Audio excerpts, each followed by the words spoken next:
যায় নামাজ বিছাইয়া আল্লাহর নাম নিয়ে এই সুরমা নদী পার হয়েছেন ভাইয়েরা। সিলেটবাসীরা কেমন আছেন? আমি কিন ব্রিজের নিচে আছি এই মুহূর্তে।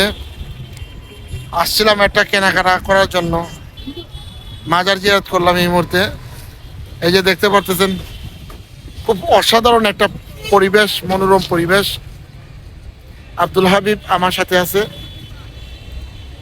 মানে কোলাহল বাতাস এবং চারিদিকে মানে খোলামেলা, মানে অসাধারণ সুন্দর। এবং নিচ থেকে কিন ব্রিজটা দেখেন ভাই, এটাই সেই ঐতিহাসিক কিন ব্রিজ যেটা ব্রিটিশও করে গেছিল। যদিও এটাতে এখন বর্তমানে কোনো গাড়ি উঠে না, রিক্সা অথবা সিএনজি উঠে না, এখন বাইক টেক যায় আর কি। তো আসলে সিলেটের সেই সুরমা নদী, যে সুরমা নদী পার হয়েছিলেন জায়নামাজ বিছাইয়া আমার শাহজালালে, আমাদের শাহজালালে, যার ছিল আমরা মুসলমান আলহামদুলিল্লাহ। এই সেই নদীতে অনেক খেয়া ছিল, নৌকা ছিল।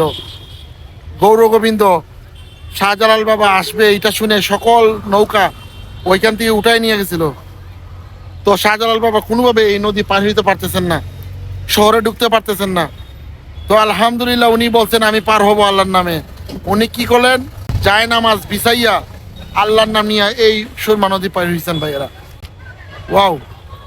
এই যে একটা ট্রাজেডি, একটা ঘটনা, এটা 1000 বছরে প্রায় হয়ে গেছে।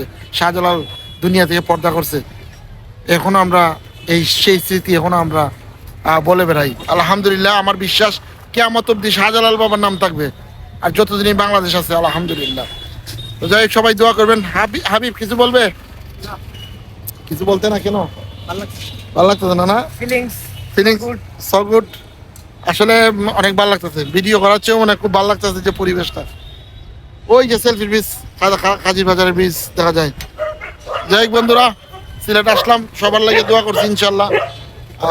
সবাই আমাদের জন্য দোয়া করবেন। Good bye.